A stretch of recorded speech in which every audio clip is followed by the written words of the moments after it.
Welcome to Bobcat Sports Talk. I'm filling in for Jessica Carter today. I'm Josh Brown. To my right here is Jay Riley, and as always, Trey Howard to the left. Today we're going to hit on some compelling topics, but first I'm going to kick it off with the recap of Jones versus Colin this previous weekend. Talk about a good game. I was personally on the sidelines taking pictures of the game. Jones actually had a pretty good first half, matching Colin 20-22, and then second half run into some serious problems. However, they managed to win the game in the final 18 seconds, 50-47. All right, guys, we're going to jump into some topics today we're going to talk about. We're going to go with NBA picks. Jay, what's your top NBA picks? My top NBA picks are the Heat, the Thunder, and the Warriors. The Warriors with Steph Curry and Klay Thompson have a killer backcourt. And the Thunder, Kevin Durant, I think he can still get it done. But the Heat, man, three-peat. I see a three-peat in the future. Just that easy? Three-peat, that easy. That easy. No, nobody can stop him. Nobody can stop him because even though I can't stand the comparison of LeBron James to Michael Jordan. There's no comparison, in my opinion. There's no comparison, but LeBron James is going to get it done again. I mean, if So Kobe, not the Thunder with Russell Westbrook coming back, Derrick Rose coming back with the Bulls, not the Clippers, what they're doing, Doc Rivers over there, nobody. the Clippers have a Not the Pacers, small they gave him all chance. Clippers, Chris Paul, come on now. He's like the Admiral. I mean, he seriously can lead the team. He is, but he would have to put up more points than he averages. He only averages about 18 points a game every season. And What about his assists, though? That's what you got to look Griffin, at. Still got DeAndre Jordan. I mean, Blake Griffin jumping cars. I mean, come on, man. Hey, I'm not ready to jump on the Heat bandwagon personally. Hey, the Heat have a great team. I'm not a Heat fan. They're probably the favorite, obviously, but I'm not gonna sell out for the Heat to three-peat just yet. There's a lot of teams coming in the league this year, big improvements. Hey, I'm not even gonna rule out the Mavericks at this point. Who knows? Wild card, dark horse, right there. Well, personally, besides the Heat, I really do. I give the Warriors a good shot. Okay. To win the West and win it all. To win the West and to maybe win it all, but I just have so much faith after seeing what the Heat did this past finals, seeing what they did to the Spurs, who looked like a pretty good team, and they just dismantled them and took it home. So Personally, I feel like the Spurs and Heat final is a situation of the Yankees. Why can't people beat the Yankees? Because you keep staring at the pinstripes. It's the same situation, okay? You look at the prestige, where they've been, what they've done before. That's what they lost their psyche, and that's a big reason why the finals turned out like that. All right, what's your picks, Trey? I've got a couple teams right here. Like I said, the Clippers with Chris Paul, the best point guard in the league. Arguably, you can argue Tony Parker, but you still have they make some trades for JJ Redick, and they got some shooters on their perimeter to space out the floor for him. So you got Chris Paul along with Blake Griffin and DeAndre Jordan on the inside. Those two athletic big men. I think they can cause some fits in the West. I don't know about competing for the title with the Heat, but they are definitely a team to watch out for. I've got the Nets. You'll just see Darren Williams, Joe Johnson, Paul Pierce, Kevin Garnett, and Brook Lopez. I know it might sound like an AARP meeting, but that's a team of wisdom and outside shooting, inside shooting. What do you want them to do? How do you want them to beat them? We're just all speculating right now. It's all on paper. I just don't think the Nets have the composure that these other teams Experience have. is composure. Trust me. The veterans on that team, and plus Jason Terry coming off the bench with those that perimeter shooting. I mean, who knows? Golden State, I give them a chance. They made some big moves. They got Andre Iguodala. That puts Harrison Barnes on the bench, and that's a really good young player. He's a sixth man. He's a starter somewhere, anywhere but Golden State probably.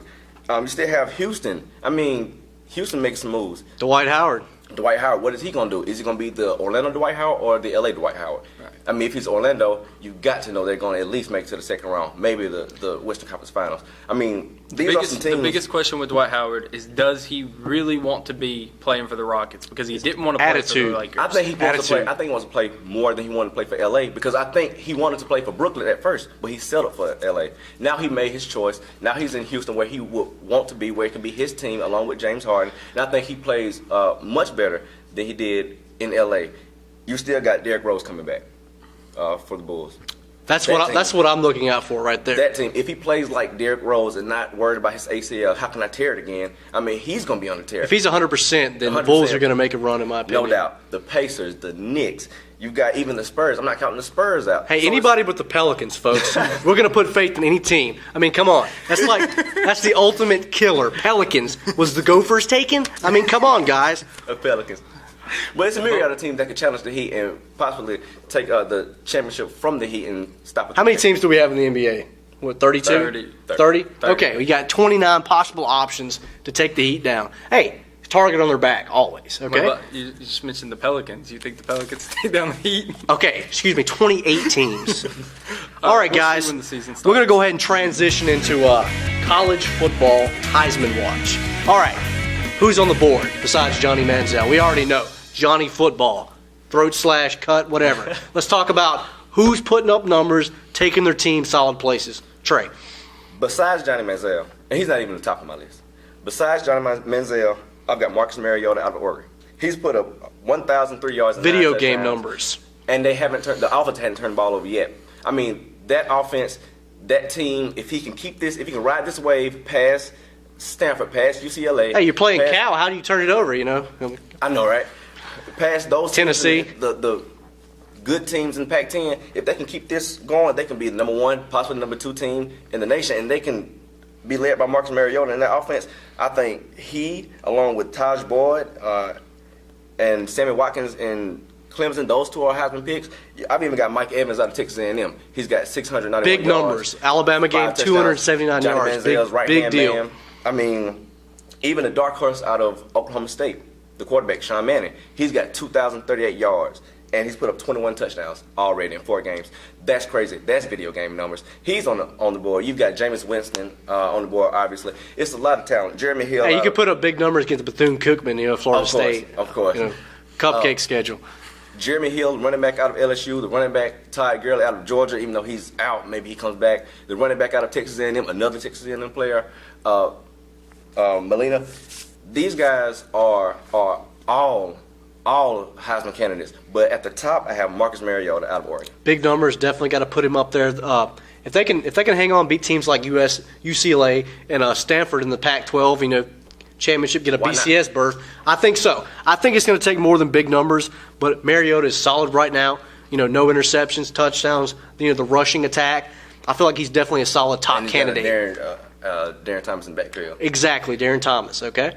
All right, Jay, go ahead and give me your picks. My picks, I got some of your picks also. I got Jeremy Hill, LSU's running back, looks really big really game good against right Auburn. now. Yeah, he's crucial in the battle against Georgia. Right. He's looking pretty great. Marcus Mariota, I'm not sold on him yet. He's got video game numbers, but I'm not sold on him yet because of Oregon's schedule. That's my opinion. It's going to get tougher. Okay, right. They only can play the people on their schedule though, and that's true. He's playing. He's outstanding right now. Like, I don't know why you won't be sold on him. I can see why you would wear. He's got to be on your list, man. But at least top 3. Taj Boyd, they beat Georgia. That big notable win for them, and the numbers he's put up. That's why I've got him there. Aaron Murray, he finally has beat 2 top 10 teams. That's something he has never done in his Is he at the top 4-year of your career. board, Aaron Murray? I don't really have a top right now. We're still kind of young. The season's really young, and Georgia handling South Carolina 41-30, and then the emotional, shootout win over LSU. Definitely a solid signature wins. Possibly the win against Georgia, the best win of the year. Aaron Murray, big numbers.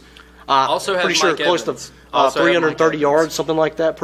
298 to be exact. And Mike Evans, good numbers. A little banged up in his last game against Arkansas. He toughed it out. He at least was a decoy for the defense, and I admire that he stayed in the game. He could have gone out. He could have said, "Look, I'm not feeling it right now," but he stayed in, and he caught a couple passes. The guy's a tank, 6'5". The most impressive stat that he has is the fact that he has no less than 4 receptions in any game. That's correct. Johnny Manziel's go-to guy. That's clutch. Right.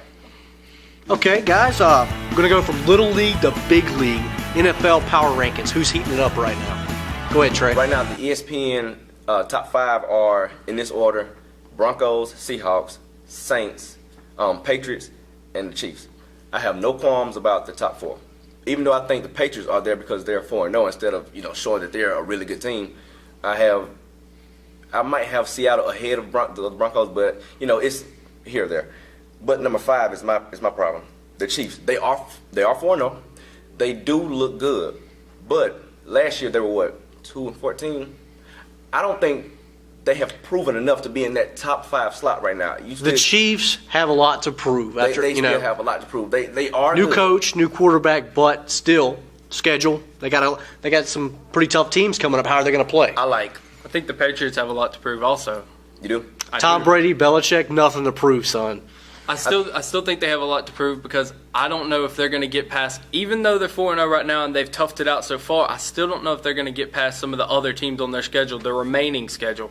Now, granted, Tom Brady, proven quarterback. Bill Belichick, probably the best coach in the league right now. He is, the highest paid as well. Well, you could argue that Sean Payton is just as good of a coach, especially with the Saints coming back and rebounding the way they are right now. I think the Saints are rebounding because of they got a good defensive mind. Rob Ryan. That's true. Hey, right, however, he wasn't great with Dallas, but hey, Dallas doesn't have the personnel that the Saints have, obviously. Right. Rob Ryan, X's and O's, doing good for the Saints right now. Defense and offense, good combo for the Saints. This number 5 spot. I like the Colts more than I like the Chiefs. I like the Bears more than Jay Clutchler, as they want to call him. Clutchler. Jay Cutler. Jay Cutler is playing out of his mind right now. I like the Lions more than I like the Chiefs. Megatron, Matt Stafford. They prove that they are good year in and year out. Not so much the Lions, but they prove that they're good more so than the Chiefs right now. And that's why I have. I'm not saying the Chiefs aren't good, but they have to prove a little bit more to me. Okay. All right, so what's your picks over there? My picks are basically the same thing. I'm really not sold on the Chiefs yet. I think Alex Smith, though, was a better bet staying at the 49ers than he is. Thus far this year. I feel like, personally, the Alex Smith exit from San Francisco wasn't exactly the best. I think Colin Kaepernick, awesome athlete, 182 yards in a playoff game last year. That's a quarterback rushing record. However, Alex Smith, solid QBR, wins, completion percentage, and he had to exit simply because a better player, come in and put up good numbers. Right. I think a quarterback that takes you to the NFC Championship game the year previous should have a little bit more standing with the team. I personally was glad that the Ravens won, not just because Ray Lewis's last ride, but hey, I didn't want the 49ers to win after kicking Alex Smith out of town. Well, if you don't like the Chiefs, Broncos, I've got the Broncos. That's my number 1. Peyton Manning, 16 touchdowns, 0 interceptions. Still don't need to have Von Miller or Wesley Woodyard back on defense, and the defense has held its own. We put up 52 points against the Eagles' defense, which is not that impressive, but they're still pretty, viable. Then you got the Seahawks came back from a 20-3 comeback. Definitely consistency, within in that certain range. Came back 20-3 against the Texans. Matt Schaub threw that pick. That was just ridiculous. J.J. Swat was furious. Did you see the busted nose? But the Texans. They're looking a little iffy to me. I mean, you see what they did with the Chargers. They did the same thing against the Seahawks. How good are the Texans? Right. And then third, I got the Saints. The Saints. Who dat? Who dat? Yeah. They beat the Dolphins pretty badly. I think it was 38-17, if I'm not badly mistaken. It was pretty bad. Drew Brees looked like Peyton Manning out there so far this season, And at number 4, Jimmy Graham. Patriots, even though we discussed, I don't know how good they're going to be, I still have them at number 4 because Brady is Tom Brady. He has three Super Bowls for a reason. He was named Super Bowl MVP for a reason. He is still Tom Brady, and somehow, some way, he'll figure it out. They'll find a way to win. They find a way. If you don't like the Chiefs as your number 5 pick, I suggest the Colts. Just picked up Trent Richardson for the Browns. That's going to be a good combo. Luck. Play action off of Richardson's running. He's definitely waiting to break out, in my opinion. We discussed that last week about the trade from Cleveland to Indianapolis, and Trent Richardson had 60 yards and a touchdown this past game, and I think Ahmad Bradshaw had some pretty good numbers. Yeah, the Colts, that's a good pick. I kind of wanted to keep it the undefeated in the top, but you're right, the Chiefs haven't had anything that was... Only one team went undefeated regular season since the 71 Dolphins. Patriots, and you see what happened, Eli Manning. However, Eli Manning's not happening at all right now. Where is Eli Manning? He's on the back of a milk carton as far as I'm concerned. He is running for his life. He can't get any kind of pass protection. Coughlin is coughing up a lung, okay? He's like, What do you want me to say? well, we suck. I mean, what do you want me to say? Of course, we'll watch the film. Apparently, he's watching some other film because 0-4 does not cut it for New York Giants. Maybe Tom Coughlin will figure it out and they'll get it together. Maybe he's on the hot seat right now. I'm putting him on the hot seat, Tom Coughlin. Okay? Right now. All right. Bobcat Hey, Sports 2 Talk. Super Bowls, you're still on the hot We're seat. putting you on the hot seat. All right. Kiffin was on the hot seat. What happened? He's gone. He burned. 62 points. Come on. Arizona State. Right. Seriously. I get that. What state is Arizona State in? I don't even know. Okay, 62 points on USC. I mean, don't they have like the sword? They have the sword dance. I mean, you have the sword dance, and you let someone score 62 points. Hot seat, you're gone. Should have went back to Tennessee, Lane. Anyway, moving on. Final thoughts. I want you to go ahead and bust off something that you've been dying to talk about all week, Jay. Go ahead. Peyton Manning. Here we go. Peyton Manning. Peyton Manning. Hey, man. Hey, we haven't got enough Peyton Manning on this yet. I wouldn't discuss this, but 16 touchdowns, 0 interceptions. You've said that? It's just unbelievable. Right. I don't think Unbelievable. anybody's ever done it before. I know. We don't NFL record, 16 touchdowns, no interceptions. We don't need more cowbell. We need more Peyton Manning. And he threw 350 yards. That's what his averaging is, 350 yards a game and over 70%. Let's talk about his completion rate. brother throwing 4 picks. That's impressive. How do you do that? Did he Joe throw the Flacco. ball? How Is did that like he a throw 5 picks? Is that like Joe an Flacco. interception every other pass? I mean, come on. Are we going back to Fluco being Flacco? I mean, Flacco Hey, being Flacco's Fluco got now? a ring, okay? Flacco's got a ring. Man, Eli has a ring. It doesn't matter. That's the point. He's got 2 rings. He's throwing picks. I mean, come on. What happened? Off-season training, guys? What happened? Who knows, man? Who knows? I've got something both of you would like. All right, go ahead. I wish I had something to unbutton right here.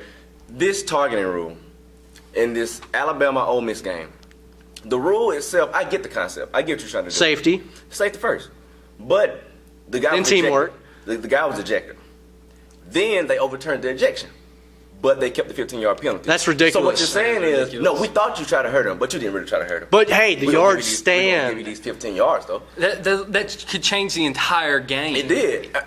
If Ole Miss could have put the ball in the end zone when they got the red zone, that would have put Alabama, I think, on their heels. But the Alabama defense stopped them, whatever. But this rule, it's becoming ridiculous. It's becoming outrageous. You're trying to do too much with something that doesn't need to be done. You're breaking something. I mean, you're fixing something that doesn't need to be fixed. Something's not broken. Well, imagine if those 15 yards. You remember the Alabama-Georgia SEC championship game, 4 yards away from a national championship. If Aaron Murray would have thrown that touchdown, Well, that's what happens when you play 15 zone yards. defense. That When you 15 play zone defense, you're up to successful pass plays. That's true, what happens. But those 15 yards could make a whole lot of a difference if that would have been the type of game. However, it there was would no have been. targeting call in that game. That's true. I think they're going to wait until this targeting call, something like that, messes up a game or causes a team to lose or causes a team to win before they look into that again. That's true. All right, man. That's definitely very compelling. Peyton, obviously, big in the news. I'm basically just going to hit on the fact that last year, BCS, the mythical BCS, going into playoffs, 4-team playoffs. So, hey, the other 120 teams can be pissed off. All right, guys, that was a pretty good show today. I'm filling in for Jessica Carter. Great to have you guys on the air watching it with us. Anyway, y'all have a good night, and thank you for tuning in to Bobcat Sports Talk.